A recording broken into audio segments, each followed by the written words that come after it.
Protest groups such as Just Stop Oil may be forced to pay compensation to people whose lives they illegally disrupt under plans in a new government-commissioned review. Well, individuals, businesses or institutions that could show that they endured loss, distress or suffering from an illegal protest would, under this scheme, be entitled to court-ordered compensation from activists. Well, I'm now joined by Grahame Buss, who's a spokesperson for Just Stop Oil and a former principal scientist at Shell. Welcome to the show, Grahame. So this report is by Lord Daubney.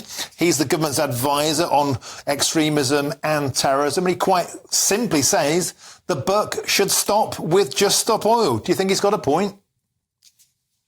Can I just refer back to the previous article you had on affected blood products? It's interesting what the campaigners said after 40 years. Nothing to see here. Nobody held accountable. Terrible tragedies could be avoided.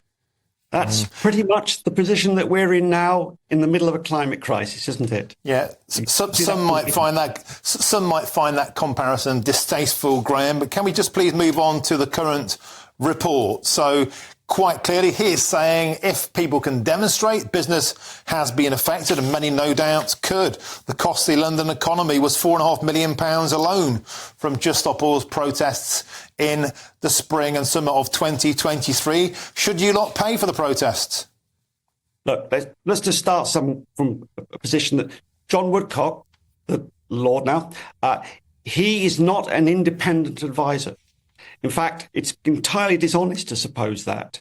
He's a paid advisor for a number of groups, some of which are supported in part by the oil and gas industry. He's the chair of an arms coalition that supplies arms to Israel. He is not independent, and it's disgraceful and it's almost overreach that he makes.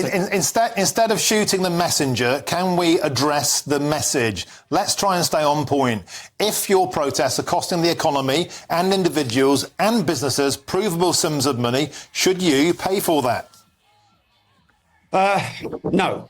You want the short answer? Look, we are rightly proud of our freedoms in this country. Non-violent civil resistance, including disruption, is a bedrock of our democracy. It's recognised in international law. Do we want to be like Russia or the United Arab Emirates, where they lock people up and throw them out of hotel windows for non-violent civil resistance? That we have a statue of Mrs. Pankhurst outside Parliament. She engaged in non-violent civil resistance. Yeah, but the working classes also have a democratic right to be able to get to work and to do a day's graft. And isn't that the point? You know, your albeit well-meaning protest might seem like a good idea to you at the time, but if it's stopping working class people, as we saw repeatedly, it was delivery drivers, it was taxi drivers, it was the working poor who were affected, no doubt lots of them on minimum wage or 0-hour contracts, getting caught in the crossfire of your protests. They are being financially harmed. Should you pay them? Look, Martin, I deeply regret that the actions we took were necessary. I deeply regret that, and I completely understand that people would have been upset and annoyed about what we did.